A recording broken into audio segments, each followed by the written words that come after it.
하나님의 말씀을 우리 함께 보도록 하겠습니다. 우리 오늘 함께 나눌 말씀은요, 느헤미야서 7장 1절부터 4절까지의 말씀입니다. 구약성경 734쪽에 있습니다. 느헤미야서 7장 1절에서부터 4절까지의 말씀을 우리가 함께 보도록 하겠습니다.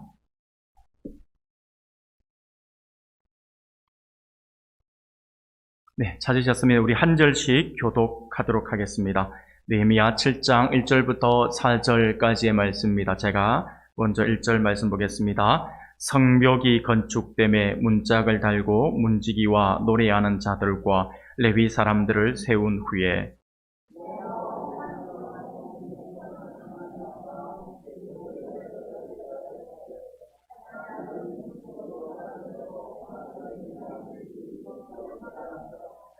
내가 그들에게 이르기를 해가 높이 뜨기 전에는 예루살렘 성문을 열지 말고 아직 파수할 때에 곧 문을 닫고 빗장을 지르며 또 예루살렘 주민이 각각 자기가 지키는 곳에서 파수하되 자기 집 맞은편을 지키게 하라 하였노니 그 성읍은 광대하고 그 주민은 적으며 가옥은 미처 건축하지 못하였습니다.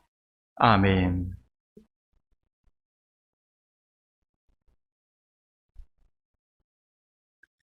할렐루야.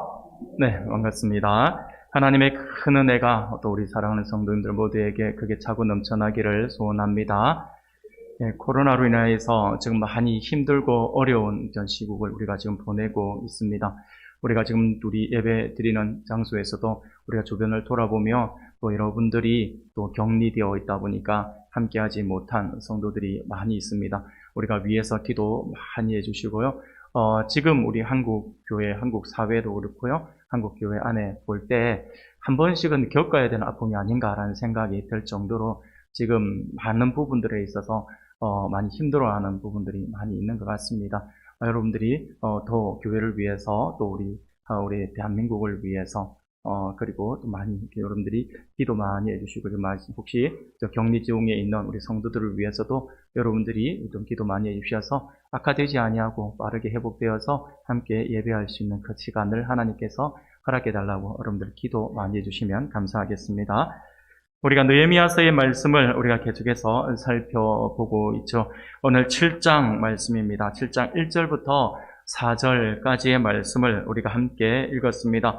오늘 본문의 말씀은요, 느헤미야가 예루살렘 성을 이제 방비하고 통치할 책임자를 임명하고 그 성의 방비할 때 어떻게 할 것인가에 대한 부분들에 대해서 전략을 전달하고 있는 말씀이 오늘 우리가 읽었던 본문의 말씀이라고 할 수가 있습니다. 어느덧 숨가쁘게 달려온 예루살렘 성벽 공사가 완료가 되었습니다.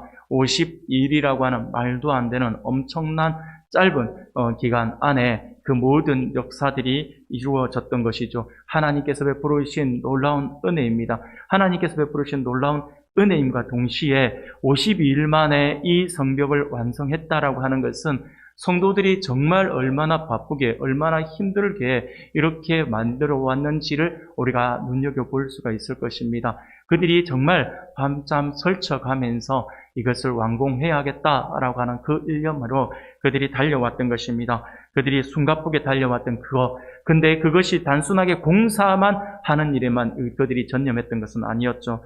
대적들의 방해도 있었고요. 백성들의 원망 소리도 있었고요. 그리고 백성들의 그 한숨 소리, 얼마나 힘들었으며 그들의 눈물 섞인 그 원망의 소리도 그들이 들어가면서 공사를 했습니다. 수많은 어려움 속에서도 굴하지 않고 하나님의 뜻을 이루기 위해서 쉼 없이 달려왔다라고 하는 것이죠. 그렇게 해서 이제 드디어 이 공사가 완성이 되었습니다. 이제 완료되었던 것이죠. 그래서 이제는 우리가 볼 때 그렇게 숨가쁘게 달려왔으니 그 수고와 그 노고를 스스로 치하하면서 이제 우리가 하나를 이루어내었으니까 조금 쉬었다 가자라고 하는 의미로 쉴 수도 있을 법한데 오늘 본문을 보면요, 느헤미야는 그의 사역을 멈추지 않고 더욱 박차를 가하고 있는 그러한 모습을 우리가 볼 수가 있습니다.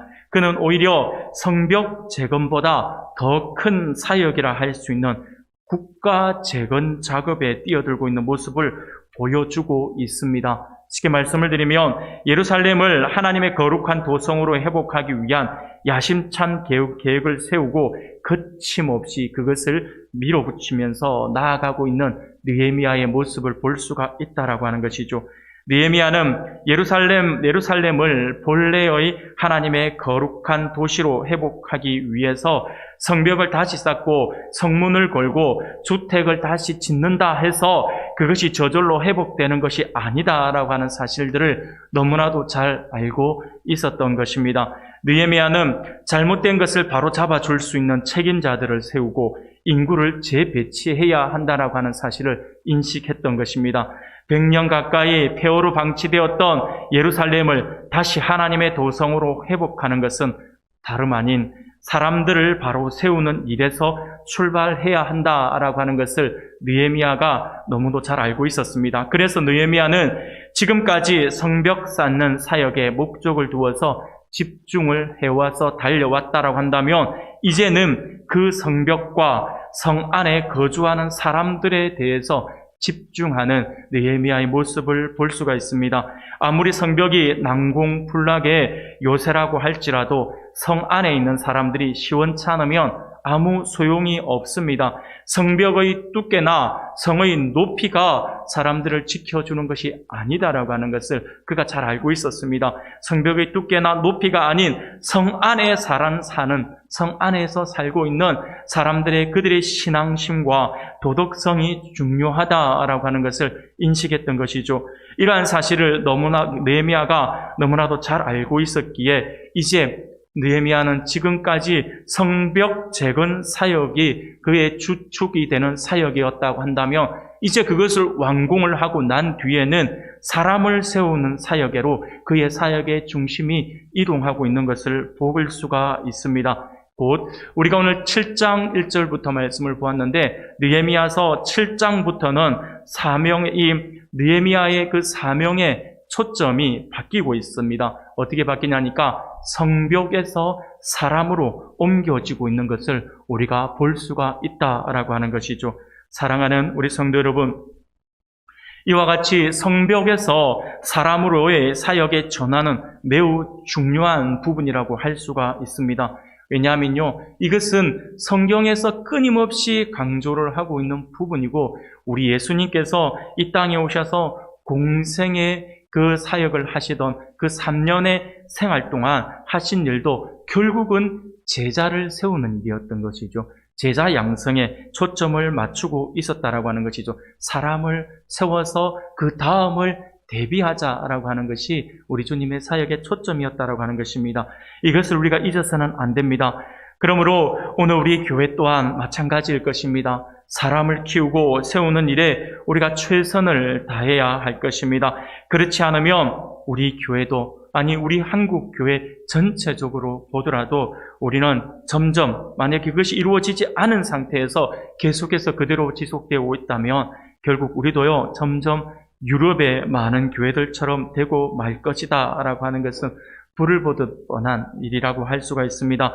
유럽 교회는요, 교회의 건물은 크고 아름답게 열심히 지어놓았지만 정작 중요한 사람을 키워놓지 않음으로 인해서 교회마다 텅텅 비었고 결국 그 좋고 아름다운 교회들이 술집에 팔리고 이슬람 교회에 넘어가서 오히려 하나님을 대적하는 일에 쓰임을 받고 있다라고 하는 사실들에 대해서 우리가 종종 들은 바가 있습니다.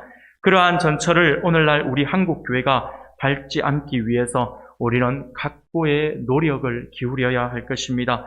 간혹 어떤 사람들은 한국 교회의 현실을 걱정하면서 한국 교회가 위기다라고 말들을 많이 합니다. 하지만 저는 위기다라고 말하는 그때에 저는 이거 그렇게까지만 꼭 볼 것은 아니다라는 생각들을 한 번씩 해보게 됩니다. 왜냐하면요, 지금이 위기의 시대이고 또 그 위기를 직감한 사람들이 있기 때문이다라고 하는 것이죠.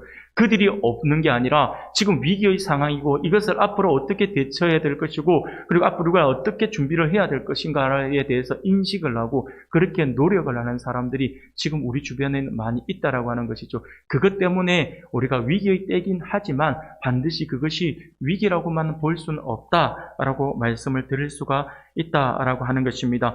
그렇게 해서 그렇게 직감한 사람들이 어떻게 합니까? 그렇게 기도하고 또 그 위기를 타파하기 위해서 계속해서 사람을 세우는 일에 전심전력을 하고 있잖아요. 수고하고 노력하는 이들이 우리 주변에는 많이 있다라고 하는 것이죠. 사랑하는 여러분, 진짜 위기는 언제인 줄 아십니까? 언제를 우리가 위기의 때라고 말을 할 수가 있는 줄 아십니까? 그것은요, 당사자들이 모른다라고 하는 거예요. 당사자들이 모르고 있는 것이 진짜 위기다라고 하는 거예요. 지금이 위기의 때인지 전혀 인지하지 못하는 시대, 그 시대가 진짜 위기의 시대입니다. 하나님의 음성을 전혀 듣지 못하고 하나님의 뜻을 구별해내지 못하고 관심조차 없는 그때가 그 암흑의 시대이고 위기의 시대라고 할 수가 있다라고 하는 것이죠. 그것을 모르기 때문에 방비를 하지 않는다라고 하는 거예요. 그냥 지금 평안한 생활이 보고는 좋으니까 이 좋은 것이 그대로 흘러갈 것이라고 이것을 즐기자 하면서 그렇게 지나가 버리는 그 시대가 진짜 위기의 시대입니다. 그러나 그 시대가 그 다음 시대를 위해서 무엇인가를 준비해야 된다라고 하는 것을 인지하는 사람들이 있고 그것을 위해 수고하고 노력하고 기도하는 사람들이 있다면 우리에게는 위기의 시대가 오히려 희망의 시대가 될 수 있다라고 하는 사실들을 우리가 기억해야 할 것입니다.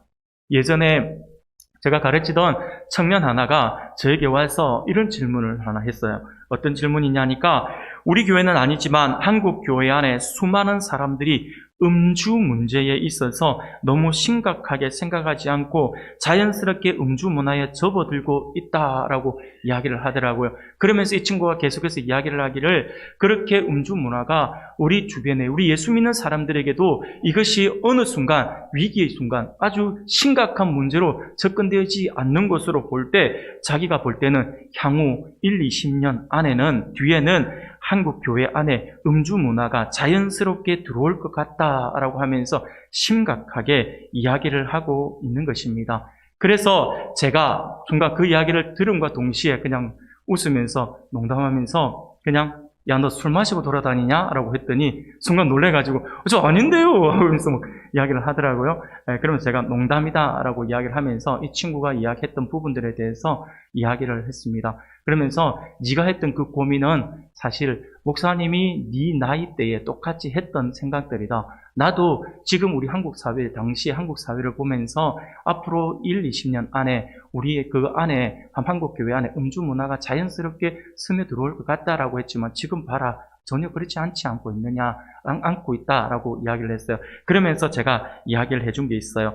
그럼 뭐냐니까 지금 시대의 흐름으로 볼 때는 분명 네가 말하는 것처럼 미래가 불투명한 것은 사실이기 때문에 위기의 시대라고 말을 할 수가 있다. 그렇지만 우리가 다른 각도에서 한번 생각해보자. 냉정하게 한번 생각해보자 라고 하면서 이 친구가 뭐라고 이야기했냐면 우리 교회만 보더라도 개혁주의 신앙의 정통을 가지고 있는 담임 목사님이 분명히 서 계신다. 그리고 그렇게 해서 담임 목사님께서 믿음으로 양육을 하고 계신다. 그리고 개혁주의 신앙의 정통을 지향하는 우리 장로님들을 비롯한 또 지도자들이 있어서 계속해서 기도하고 있다. 그리고 부족하지만 저에 대해서도 이야기를 했습니다. 부족하지만 나 또한 개혁주의 신앙의 정통을 지향하면서 내가 너희들에게 믿음의 보수가 무엇인지를 양육을 통해서 계속해서 가르치고 있지 않느냐. 그리고 나에게 이렇게 양육을 받았던 너희들이 지금 내가 볼 때는 개혁주의 신앙의 바른 정통 그리고 보수 신앙의 그것을 너희들이 그대로 가지고 이어오고 있어. 그러면 앞으로 10년, 20년 뒤면 그렇게 훈련을 받았던 너희들이 또 다른 후배들에게 그런 개혁주의의 온전한 신앙, 보수 신앙을 너희들이 전해주지 않겠느냐라고 해서 이야기를 했어요. 그래서 오히려 위기처럼 보이지만 이러한 신앙의 계보가 끊임없이 이어져 온다면 한국 교회 안에 그것이 쉽게 일어나지는 않는다. 물론 그것이 위기처럼 보일지는 모르지만 대놓고 그것이 들어오지는 못한다라고 이야기를 하면서 우리가 좀 더 그 일을 위해서 인식하지 못할 때가 위험한 것이지 인식하고 있고 앞으로 이것이 위기다라고 하는 것들을 인지한다면 우리는 그것을 위해서 앞으로 어떻게 방비를 해야 될 것인가 하는 것을 알고 있기 때문에 그것은 위기가 아니라 또 다른 기회일 수도 있다라고 그렇게 이야기를 해주었던 기억이 납니다. 사랑하는 우리 성도 여러분, 한번 물론 제 생각이 어떻게 보면 제 생각이 틀렸을 수도 있습니다. 물론 제 생각이 다 맞을 수는 없는 것이겠죠. 제 생각이 틀릴 수도 있죠. 하지만 분명한 사실이 하나 있습니다. 그것은 뭐냐면 제 생각과 제 판단과 제 어떤 이야기가 중요한 것이 아니라 정말 중요한 것은 뭐냐면 바로 우리가 믿는 하나님은 전능하신 분이시다라고 하는 사실입니다. 제가 그렇게 이야기를 했다 해서 되는 것이 아니라 하나님께서 살아계시고 하나님께서 그것이 온전치 못한 것이고 기뻐하지 않는 것이다라고 판단이 되어진다면 하나님께서 그것을 사전에 믿음의 사람들을 통해서 막으실 것이다 라고 그렇게 저는 생각이 들어집니다. 사랑하는 여러분, 저는 솔직히 우리가 오늘 우리 시대를 위기의 시대라고 인식하며 하나님 앞에 기도하면서 왜 계속해서 위기의 시대라고 이야기만 하고 있는지를 모르겠어요. 이 위기의 시대라고 하는 말이 저는 오늘날만 들은 거 아니에요. 제가 청년 시절에도 들었던 것 같아요. 어르신들 통해서 아이고 말세다, 위기다, 위기다 그 이야기를 들었던 것 같아요. 여러분들은 안 들어보셨나요? 여러분들도 들어보셨죠? 더 재밌는 이야기는요, 소크라테스 시대에도요, 청년들이 방탕한 하는 것을 보면서 위기다, 위기야, 말세다, 말세다 했어요. 그 시대에도 그렇게 했다는 거예요. 이렇게 위기다라고 말하는 사람들은 어느 시대이든지 분명히 있다라고 하는 것이죠. 그런데 이렇게 말세다, 위기다, 위기다라고 말만 해가지고는 뭐 하냐라고 하는 것이죠. 여러분, 위기의 시대를 인식했으면 그것을 놓고 하나님 앞에 기도해야 되지 않습니까? 그리고 그렇게 하나님 앞에 기도하고 있으면 이제 그 위기의 시대를 어떻게 준비하고 대처해야 될지 그 방법을 모색하고 그것을 위해 뛰어야 하지 않겠습니까? 하나님께 도우심을 구하고 그것을 해결하기 위해서 준비하고 노력을 해야 하는데 맨날 아무것도 하지 않고 위기입니다. 말만 번지르하게 그렇게 외쳐가지고는 아무 해결이 되지 않는다라고 하는 거예요. 솔직히 그렇게 위기만을 외치는 사람 때문에 더 위기가 오는 것 같아요. 그냥 더 마음이 아픈 것 같아요. 사랑하는 성도 여러분, 지금이 위기의 때라고 생각이 들면 발 빠르게 준비를 해야 합니다. 내가 할 수 있는 것이 없다라고 생각할 것이 아니라 왜 없습니까? 하나님 앞에 기도하는 것부터 시작해야 되죠. 우리 교회를 위해서 우리 교회가 위기로 느껴지면 지금부터 계속해서 기도하는 거고 한국 교회가 위기다 생각하면 또 기도하고 한국 사회가 지금 위기다 그러면 계속해서 기도해야죠. 지도자를 위해서 기도하고 지도자 바로 세워달라고 기도하고 해야죠. 기도는 하지 않고 엉뚱한 소리만 해서 위기다 막 그렇게만 하고 있으면 뭐합니까? 세상 사람들이 하는 방식을 가지고 우리가 따라가서는 안 된다라고 하는 것이죠. 진짜 대한민국이 위기처럼 보이면요, 우리 믿는 사람들은 엎드려야죠. 하나님, 지금이 위기의 시대이지 않습니까? 이 나라를 살려주세요라고 엎드려야 되지 않습니까? 그런데 기도하는 시간에 기도하러도 나오지 않고 같이 외치자 해도 외치지도 않고 그러면서 돌아서가지고 위기야 어떻게 하려고 하나 뭐 이러고 있으면 하나님께서 보실 때 네가 더 위기인 것 같다라는 생각하실 거예요. 사랑하는 여러분, 위기의 순간에는 더 하나님 앞에 엎드리면 되는 것이죠. 발 빠르게 합니다. 합니다. 교회적인 어떤 모습들로 볼 때, 한국 교회의 모습들로 볼 때는요, 지금이 위기의 시대라고 생각이 들면 발 빠르게 준비해야 되죠. 그 준비를 어떻게 해야 합니까? 저는 그 준비를 사람을 세우는 일이라고 생각이 들어집니다. 다음 세대의 리더를 세우는 일이죠. 그래서 준비를 해야죠. 앞으로 이 시대가 어떤 시대로 바뀔 것이고 앞으로 시대가 어떤 모습으로 나아갈 것이고 하는 부분들에 대해서 준비를 해야 한다라고 하는 것입니다. 느헤미야가 이 일의 중요성을 너무나도 잘 알고 있었기에 그는 성벽 재건을 이루기가 무섭게 이렇게 사람을 세우는 사역을 바로 진행을 하고 있었다라고 하는 것이죠. 느헤미야는 이 공사가 끝났다라고 해서 내가 좀 쉬어야겠다가 아니라 이제 공사가 끝났는데 앞으로의 시대가 어떤 시대가 될 것이고 앞으로의 어떤 위기가 닥쳐올 수도 있다라고 하는 부분들에 대해서 인식을 했기 때문에 가장 중요한 우선순위에 무엇을 두었냐면 다음 세대의 리더, 사람을 세우는 그 일에 그가 지금 사역의 초점을 맞추고 있다라고 하는 것입니다. 여러분, 오늘 말씀은 어떻게 보면 다가올 위기의 시대를 인지한 느헤미야를 통하여서 하나님께서 어떠한 사람들을 세우시고 일하시고 역사하시는지에 대해서 우리에게 교훈을 주고 있다라고 할 수가 있습니다. 그러므로 이 시간에는 오늘 본문의 말씀을 통하여서 하나님께서 세우시고 일하시는 사람이 어떤 사람인지에 대해서 우리가 함께 살펴보면서 하나님의 은혜를 나누고자 합니다. 사랑하는 여러분, 하나님께서 어떤 사람을 세우시고 어떤 사람을 통하여서 일을 하기를 원하실까요? 그것은요, 첫 번째로 하나님을 우선순위에, 하나님을 삶의 우선순위에 두는 사람을 통해서 하나님은 일하시기를 원하신다라고 하는 사실입니다. 하나님 우선순위. 느헤미야가 성벽 재건을 마치고 난 다음에 제일 먼저 세운 사람들을 보면 그것을 우리가 알 수가 있어요. 느헤미야가 누구를 세웠나요? 1절 말씀이에요. 1절 우리가 같이 한번 읽어볼까요? 같이 읽겠습니다. 시작. 성벽이 건축됨에 문짝을 달고 문지기와 노래하는 자들과 레위 사람들을 세운 후에. 아멘. 느헤미야가 누구를 세웠습니까? 문지기와 노래하는 자들과 레위 사람들을 세웠다라고 성경은 말씀을 합니다. 그러면 이와 같이 문지기와 노래하는 자들과 레위 사람들은 어떤 사람들을 말하는 것일까요? 그들은 한마디로 이야기해서 성전 봉사자들이다라고 할 수가 있습니다.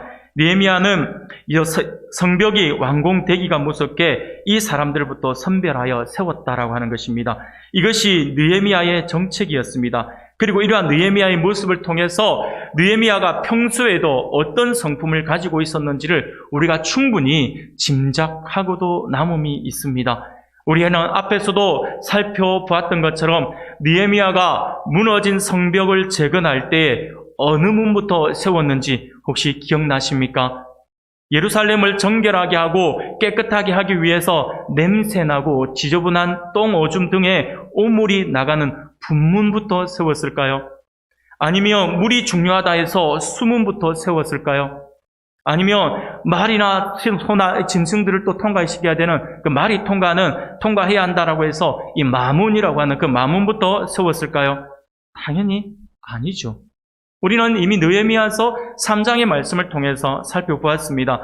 느헤미야는 북쪽에 있었던 양문부터 가장 먼저 세웠다라고 하는 것을 우리가 살펴보았죠. 이는 전에도 말씀을 드린 것처럼 이게 제사 때 쓰이는 양들이 통과하는 문이에요. 양문이. 이것이 무엇을 의미한다고 했는지 혹시 기억나시나요? 바로 느헤미야의 성벽 재건 사역은 단순히 무너진 성벽을 세우는 공사의 차원을 넘어서 우리 안에 무너진 예배의 회복을 위한 사역이었다라고 하는 것을 보여주는 모습이다라고 말씀을 드렸죠. 그렇습니다. 사랑하는 우리 성도 여러분, 이러한 모습은 오늘 우리들에게 너무도 중요한 부분이라고 할 수가 있습니다. 올 한 해 우리가 배우고 확신한 일에 거하라 라고 하는 표현을 가지고 영적 부흥과 영적 성장을 이루기 위해 달려나가고 있습니다. 그런데 이런 영적 회복은 단순히 외침만으로 이루어지는 것은 아닙니다. 그것은 우리 안에 무너진 예배의 회복에서부터 비롯된다라고 하는 사실들을 우리가 결코 잊어서는 안 될 것입니다. 그렇습니다. 여러분, 우리 안에 무너진 예배가 회복되지 않으면 결단코 하나님의 부흥의 역사는 없다라고 말씀을 드릴 수가 있습니다. 하나님의 부흥은 회복된 예배로부터 시작되기 때문입니다. 그러므로 우리 안에 예배가 회복되어야 합니다. 그렇다고 이것이 우리 교회의 예배가 무너졌다라고 지금 제가 말씀을 드리는 것은 아닙니다. 내 안에 예배가 회복되어야 한다라고 하는 것이죠. 우리의 예배가 바로 내 안의 예배를 이야기합니다.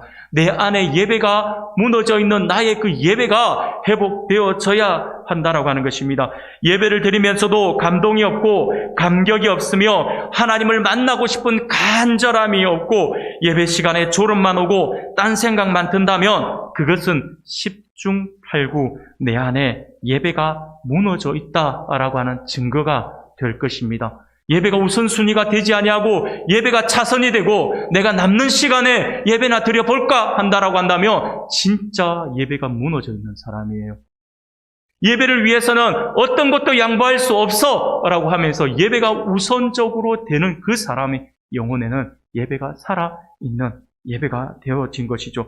이것은요, 삶의 현장에서도 그대로 나타납니다. 예배자의 삶으로 나아가지 못하고 세상 사람들과 구별 없이 똑같은 모습으로 똑같이 살아가고 있다면 이 또한 내 안에 예배가 무너졌다라고 하는 증거가 되는 것입니다. 이 예배가 회복되어야 한다라고 하는 것입니다. 내 안에 하나님께 드리는 예배가 무너져 있는데 그것을 무시하고 우리가 백날 첫날 우리가 부흥을 외치고 성장을 외치고 변화를 외친다라고 해서 그것이 이루어지는 것은 아니다라고 하는 것입니다. 모든 사역들의 최우선 순위는요, 하나님과의 관계 안에서 이루어지는 예배의 회복이 우선되어야 함을 명심할 수 있기를 바랍니다. 지금 본문에서 느헤미야는 그것을 다시 한 번 더 보여주고 있는 것입니다. 이제 성벽 재건을 모두 마치고 난 뒤 일꾼을 세우고자 합니다. 그런데 느헤미야가 가장 먼저 세웠던 사람들, 그들이 바로 하나님의 성전에서 봉사할 문지기와 노래하는 이와 레위인들이라고 말씀을 하고 있습니다.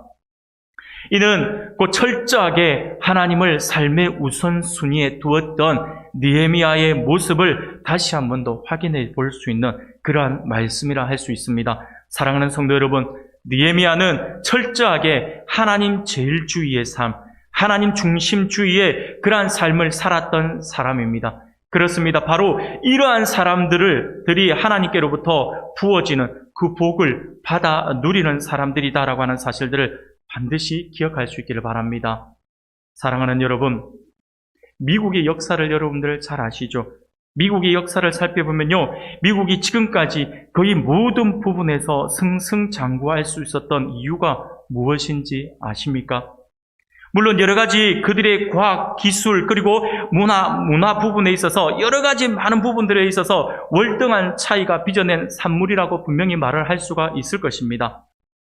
그러나 저는 그것을 단순히 눈에 보이는 기술력과 힘으로만 보지는 않습니다. 저는 미국이 승승장구할 수 있었던 비결은요, 곧 미국은 건국 당시로부터 철저하게 하나님 중심의 국가였다라고 하는 모습에서 그것을 찾아볼 수 있다라고 저는 생각합니다. 그들의 조상들은 항상 가장 좋은 것을 먼저 하나님께 드릴 줄 아는 민족들이었습니다. 삶의 우선순위에 있어서 항상 하나님을 최우선으로 두었던 사람들이었죠.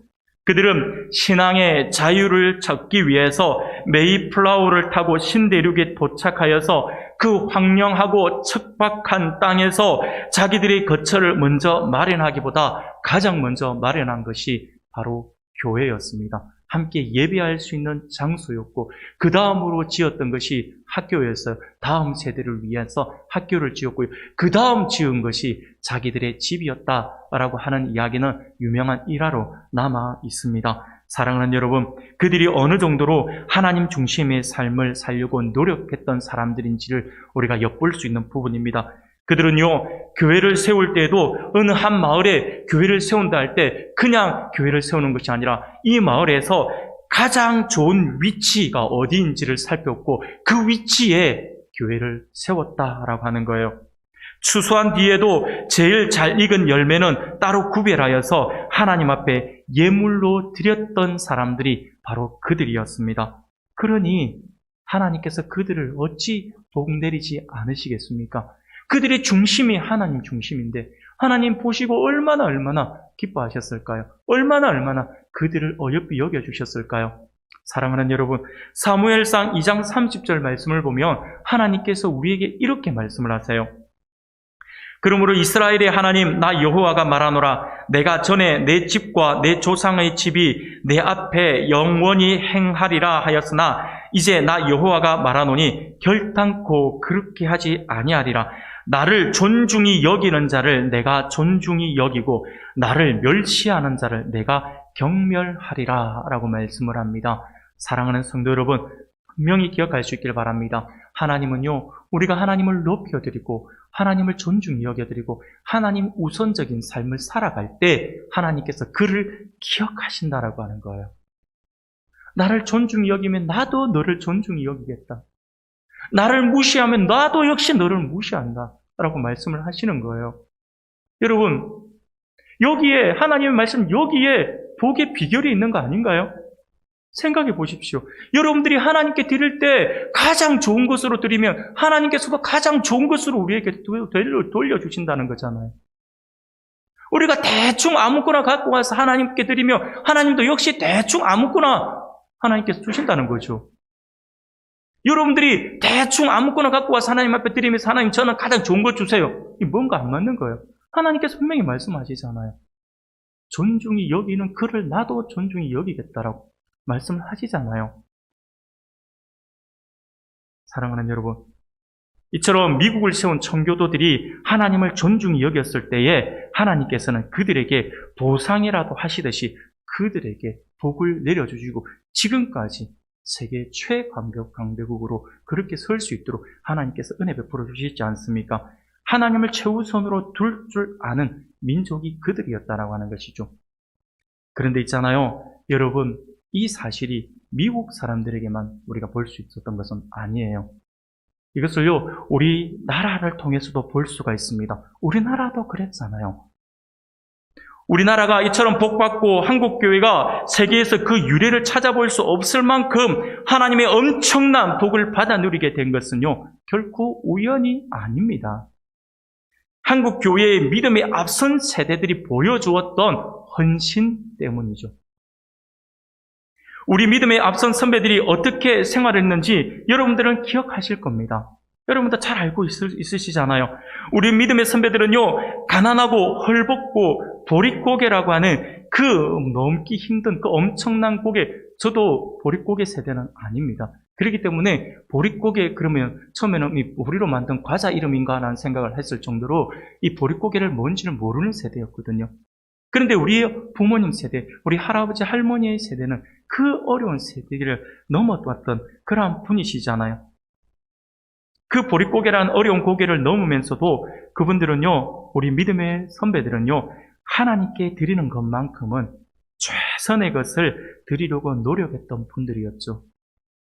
당신들께서 못 드셔도 하나님께 드리는 것만큼은 최고의 것을 드려야 된다라고 생각을 해서 최고의 것이라고 해서 최고 좋은 걸 이야기하는 것이 아니라 내가 할 수 있는 최고의 것, 최선의 것을 준비를 해서 하나님께 드렸던 그러한 민족이 우리 믿음의 선배들입니다. 교회와 하나님이 세우신 지도자, 목회자를 섬기기를 마치 주를 섬기듯 했던 분들이 바로 그분들이었죠.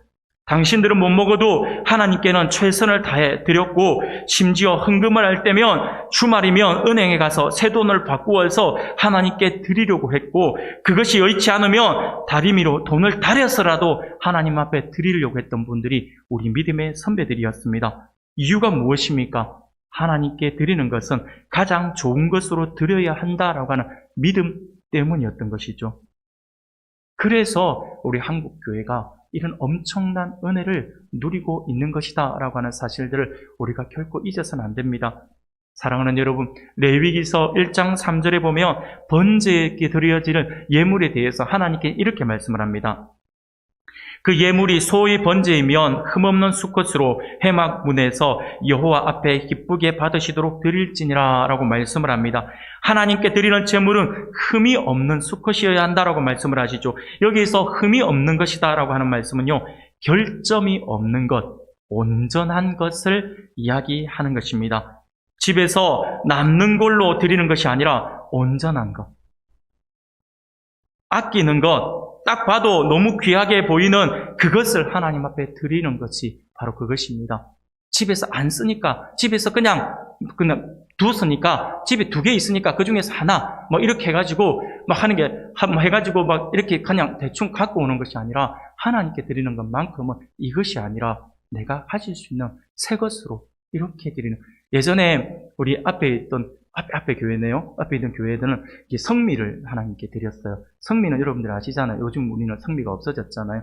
성미를 드리는데 어떻게 하냐? 성미는 항상 여러분들 자기가 이게 밥을 할 때 조금씩 떼어두잖아요. 쌀을 떼어두잖아요.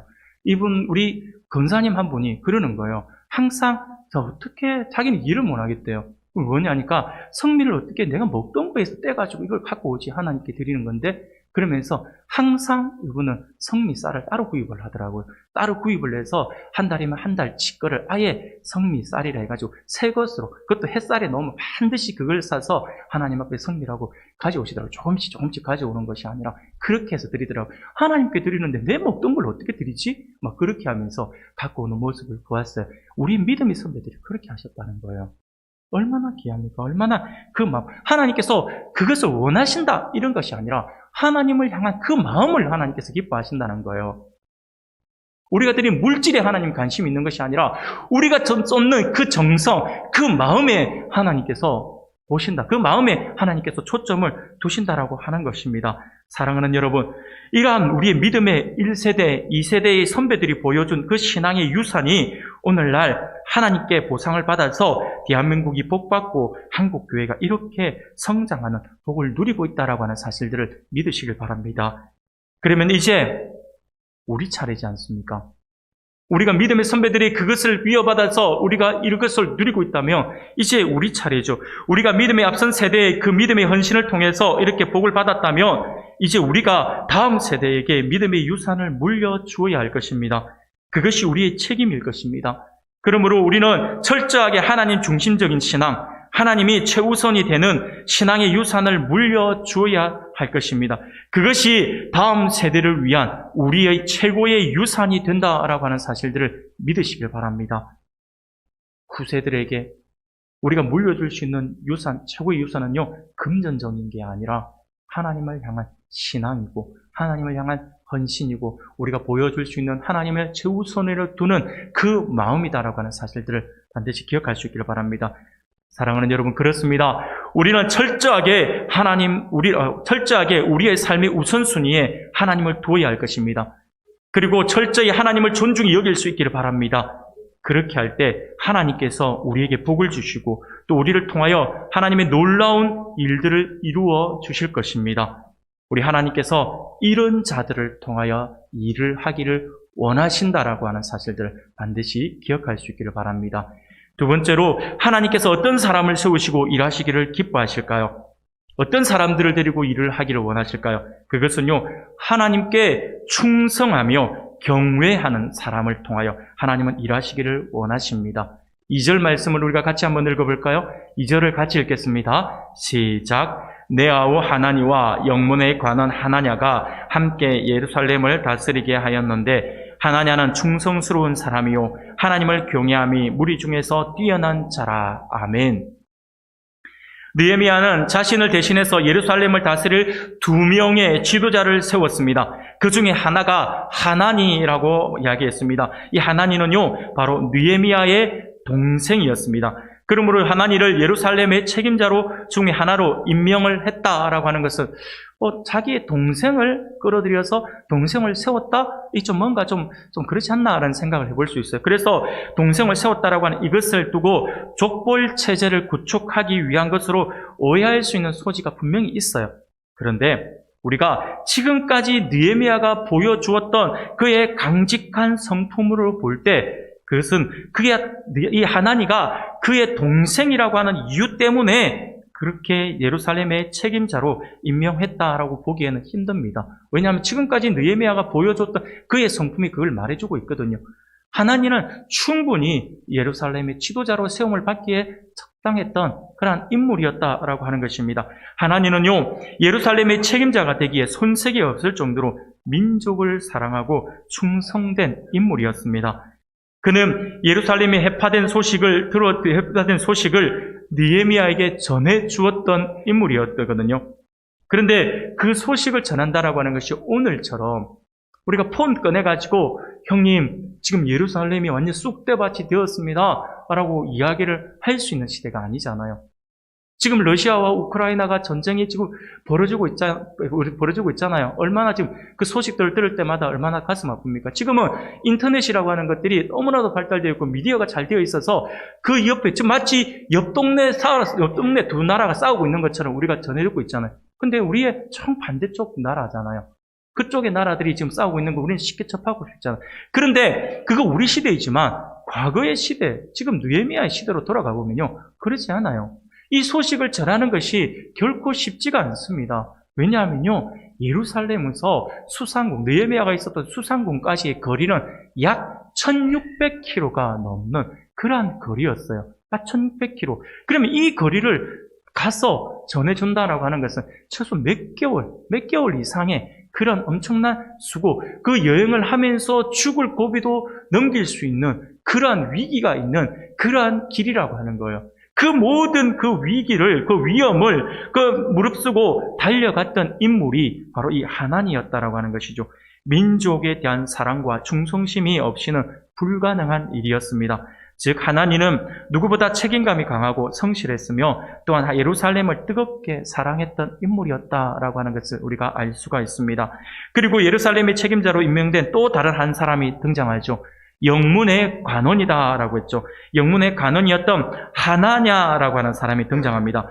여기서 영문의 관원이다라고 하는 데 했는데 이 영문이라고 하는 것은요. 느헤미야서 2장 8절에 보니 이렇게 이야기를 해요. 성전에 속한 영문의 문이다라고 표현을 하고 있는데 이 말씀으로 비추어 보아서 예루살렘 성에 있었던 이 영문을 가리킨다라고 할 수가 있습니다. 이 영문은 성전 북쪽에 위치해 있었던 요새라고 표현을 하더라고요. 이 요새였어요. 그리고 망대라고도 표현을 합니다. 굉장히 요새처럼 만들어 놓은 망대인데 이 망대는요, 성전을 보호하기 위해서 반드시 필요했던 아주 중요한 곳이었다라고 하는 것입니다.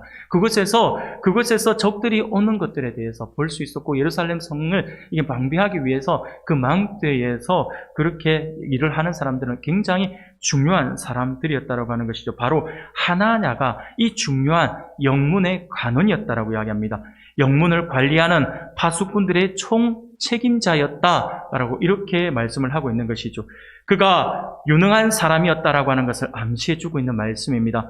성경은 그에 대해서 충성되어 하나님을 경외함이 무리에서 뛰어난 자다라고 말씀을 합니다.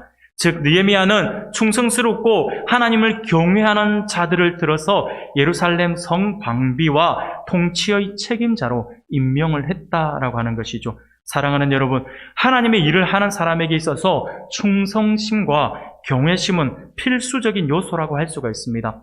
하나님의 일을 하는 사람은 이 두 가지의 덕목을 반드시 갖추어야 합니다. 우선 하나님의 일을 하는 사람은 충성된 사람이어야 할 것입니다. 성경은 맡은 자에게 구할 것은 충성이다라고 고린도전서 4장 2절 말씀을 통해서 분명히 우리에게 말씀해 주십니다. 일하는 사람들에게 있어서 충성심이 없으면 그 일을 제대로 완성할 수가 없습니다. 일을 해도 대충 하게 되어서 결국 부실공사를 하게 되어 있죠. 부실공사로 각종 사고가 발생하게 만들 수도 있기 때문에 충성스러운 마음으로 일을 하는 것은 너무나도 중요하다라고 할 수가 있습니다. 그러므로 맡은 자에게 맡은 자에게 구하는 것은 충성이다라고 하니 충성심은 절대적으로 요구되는 요소라고 할 수가 있겠죠. 그러나 충성심만으로는 부족함이 있습니다. 그래서 무엇이 함께 있어야 되냐니까 하나님을 경외하는 그 경외심이 함께 있어야 한다라고 하는 것입니다. 물론 세상 일을 하는 데 있어서는 하나님을 경외하지 않고 충성심만 가지고 있으면 그 일을 할 수 있을지는 몰라요. 그러나 하나님의 일을 하는 사람들에게 있어서는 충성심 플러스 경외심이 없으면 결탄코 그 하나님의 일들을 감당해내기가 어렵습니다. 왜 그럴까요? 우리가 한번 생각해보면 알 수가 있어요. 지금 당시의 모습으로 우리가 한번 생각해보면 알 수가 있어요. 우리가 느헤미야서 4장 14절을 보면 이렇게 말씀을 하거든요. 내가 돌아본 후에 일어나서 귀족들과 민장들과 남은 백성에게 말하기를 너희는 그들을 두려워하지 말고 지극히 크시고 두려우신 주를 기억하고 라고 이렇게 느헤미야가 권고합니다. 느헤미야는 산발랏을 비롯한 그의 대적들을 결코 두려워하지 말고 오직 하나님만 두려워하라 라고 말씀을 하고 있어요. 하지만 느헤미야의 이런 권고에도 불구하고 대적들은 호시탐탐 느헤미야를 두렵게 하고 그리고 백성들을 두렵게 하려고 온갖 계략을 동원해서 그들을 위협하고 있는 그러한 상황입니다. 따라서 느헤미야를 비롯한 이스라엘 자손들은 이제 두 가지의 선택 가운데 하나 남아있는 거예요. 뭐냐니까 느헤미야가 두려워하지 말라라고 했지만 그렇다고 해서 대적이 사라진 것은 아니잖아요. 대적은 끊임없이 우리 주변에서 우리를 넘어뜨리려고 그렇게 계속 우리를 위협하고 있다라고 하는 거예요. 그러면 이제 두 가지의 선택이에요. 어떤 선택이냐면 대적을 두려워하면서 살아갈 것인가 아니면 하나님을 두려워하면서 살아갈 것인가. 선택은 그거밖에 없다라고 하는 것이죠. 대적을 두려워할 것인가 여호와 하나님을 두려워할 것인가. 이 문제에 지금 백성들이 직면해 있다라고 하는 것입니다. 이는 곧 신앙의 진실성 여부를 판가름한 하나의 기준이 되는 부분이지. 어떻게 보면 이 상황에서 내가 사람을 두려워하는가 아니면 하나님을 두려워하는가, 이것은 이 사람이 가지고 있는 신앙이 어떤 신앙이다라고 하는 것은 하나의 기준점이 되는 부분이다라고 할 수가 있다라고 하는 것입니다. 이런 기준으로 볼 때 하나님을 두려워하고 하나님을 경외했던 이 하나냐는 올바른 신앙과 모범을 지닌 훌륭한 인물이었다라고 하는 것을 우리가 알 수가 있다라고 하는 것이죠. 그는 그런 위기 속에서 하나님을 경외하고 하나님을 두려워할 줄 아는 사람이었다라고 하는 것이죠. 대적을 두려워한 것이 아니라 하나님을 두려워했던 인물이었다는 것입니다. 그렇습니다. 사랑하는 여러분, 하나님의 일은 사람의 힘이나 능력으로 하는 것이 아닙니다. 하나님의 능력으로 하는 것이죠. 그런데 이러한 하나님의 능력은 하나님을 경외하는 사람들에게 나타나게 되어 있습니다. 그러므로 하나님의 일을 하는 사람에게 충성심과 더불어 경외심도 절대적으로 필요한 덕목이라고 할 수가 있다라고 하는 것이죠. 지금 느헤미야는 하나님과 하나냐의 모습을 통해 충성심과 경외심을 바라본 것입니다. 그래서 그들을 지도자로 임명할 수 있었던 것이죠. 사랑하는 여러분, 그리고 우리가 오늘 본문의 말씀을 또 그래 앞부분의 말씀을 함께 볼 때 우리가 느헤미야가 왜 이 두 사람을 예루살렘의 지도자로 임명할 수 있었는가라고 하는 부분을 우리가 한 번 더 살펴본다면 그것은요, 그들이 느헤미야가 볼 때 가장 믿을 수 있는 사람들이었어요. 하나는 한 명은 자기 동생이잖아요. 그러니까 가장 믿을 수 있는 사람이었다라고 이렇게 우리가 생각을 할 수가 있습니다. 지금 이 부분도 굉장히 중요한 부분이에요. 지금 느헤미야는 쉼없이 계속되는 대적들의 압박으로 인해서 가장 믿을 수 있는 사람을 세워야 했던 것입니다. 이유는요, 우리가 6장의 말씀을 보면 알 수 있어요. 6장 17절에서부터 19절 말씀을 보면 명확하게 알 수 있는데 이렇게 말씀을 해요. 또한 그때의 유다의 귀족들이 여러 번 도비야에게 편지하였고 도비야의 편지도 그들에게 이르렀으니 도비야는 아라의 아들 스가냐의 사위가 되었고 도비야의 아들 여호하난도 베레가의 아들 무술람의 딸을 아내로 맞이하였으므로 유다에서 그와 동맹한 자가 많음이라. 그들이 도비야의 선행을 내 앞에 말하고 또 내 말도 그에게 전하매 도비야가 내게 편지하여 나를 두렵게 하고자 하였느니라 라고 말씀을 합니다. 무슨 말입니까? 예루살렘 성벽의 공사가 이제 완공이 되었지만 여전히 대적들의 공작과 압박은 끊임없이 지속되고 있다고 하는 것이에요. 심지어 호른 사람 산발랏 그리고 종되었던 사람 암몬 사람 도비야가 유다의 귀족 깊숙이 들어와서 영향력을 행사하고 있었다라고 하는 거예요. 유다에서 그와 동맹한 자가 많음이다 라고 말하는 것은 지금 유다 백성들 안에 지금 이 대적인 산발랏과 도비야와 내통하는 사람들이 많다라고 하는 거예요. 언제든지 이것이 지금 나에게 위협으로 올 수 있다라고 하는, 언제든지 우리 이 지금 예루살렘 이 성벽이 완공은 되었지만 우리 공동체가 무너질 수 있는 위기 상황이다라고 하는 것을 이 느헤미야가 잘 알고 있었다라고 하는 것이죠. 유다의 귀족들과 많은 사람들이 틈만 나면 도비야와 계속 연결이 되어 있으니까요. 틈만 나면 어떻게 하겠습니까? 느헤미야에게 다가와서 도비야는 그런 사람 아닙니다. 그를 좀 받아주세요. 그가 정말 착한 사람이에요. 그의 선행을 보세요. 우리를 보세요. 우리하고 얼마나 그런 사람 아닌데요. 하면서 그런 이야기를 안 했겠습니까? 느헤미야를 자꾸 흔들고 있는 것이죠. 하지만 우리가 잘 알고 있는 것처럼 느헤미야가 누구입니까? 느헤미야는요, 느헤미야 4장 3절에 보니 도비아를 보면요, 도비아가 어떤 사람이냐니까, 도비아는, 암몬 사람 도비아는 곁에 있다가 이르되 그들이 건축하는 돌 성벽은 여호가 올라가도 곧 무너지리라 라고 하면서 얼마나 비웃고 조롱했던 그러한 인물입니까? 느헤미야가 그가 잊어지겠습니까? 잊어지지가 않아요. 아마 지나가는 여우만 쳐다봐도 도비아가 떠오를 겁니다. 아, 괘씸한 놈 하면서 막 그런 생각이 들지 않았을까요? 얼마나 느헤미야를 무시했습니까? 사랑하는 여러분, 그렇다고 해서 이 도비아가 과거의 잘못을 회개하고 선한 사람으로 돌이킨 것도 아니지 않습니까? 여전히 그는 느헤미야의 대적으로 남아 있습니다. 여전히 느헤미야를 두렵게 하고자 했던 인물입니다. 이처럼 예루살렘에는 대적들의 잔재와 대적들과 내통하는 자들이 득실거렸다라고 하는 것을 성경을 통해서 우리는 알 수가 있다라고 하는 것이죠. 그래서 느헤미야는 내가 지금 왕에게 허락받은 시간이 있거든요. 그 시간을 이제 마치고 자기는 수상궁으로 다시 돌아가야 되는 거예요. 다시 돌아가야 되는데 예루살렘을 그대로 두고 가면 역시 이 대적들로 인해서 곧 무너질 것이다라고 하는 것을 너무나도 잘 알고 있었던 것이죠. 그래서 느헤미야는 다시 수상궁으로 돌아가야 하는 자신의 모습을 보면서 그것을 자기가 돌아가고 난 뒤 예루살렘의 지도자를 아무나 세워두면 곧바로 예루살렘이 다시 무너지고 말 것이다라고 하는 것이 그가 너무나도 잘 알고 있었기 때문에 오히려 이것이 느헤미야의 근심이 되었다라고 하는 것이죠. 그래서 그는 사람을 세울 때 자신이 가장 믿을 수 있는 사람들 중에 하나님을 경외하고 절대적으로 충성할 수 있는 그 사람을 지도자로 세웠다라고 하는 것이죠. 하나님을 이렇게 충성되이 믿고 이렇게 경외하는 사람이라고 한다면 내가 절대적으로 믿을 수 있다. 대적들을 두려워하는 것이 아니라 하나님을 경외하는 사람이라고 한다면 대적들의 위협에도 능히 이길 수 있구나라고 하는 것들을 그가 알고 그 사람을 세웠다라고 하는 것입니다. 사랑하는 우리 성도 여러분, 오늘 하나님께서 우리에게 주신 말씀을 기억할 수 있기를 바랍니다. 성벽 재건 이후 곧장 사람을 세웠던 느헤미야의 모습을 통해서 하나님께서 어떤 사람을 중용하시는지 우리가 오늘 말씀을 통해서 살펴보았습니다. 하나님께서 친히 쓰시고 그를 통하여 일하시기를 원하시는 사람은요, 삶의 최우선순위에 하나님을 두는 사람이었고 또 하나님을 경외하는 자로서 충성된 사람이었다라고 하는 사실들을 기억할 수 있기를 바랍니다. 그러므로 사랑하는 성도 여러분, 삶의 우선순위에 하나님만 둘 수 있기를 바랍니다.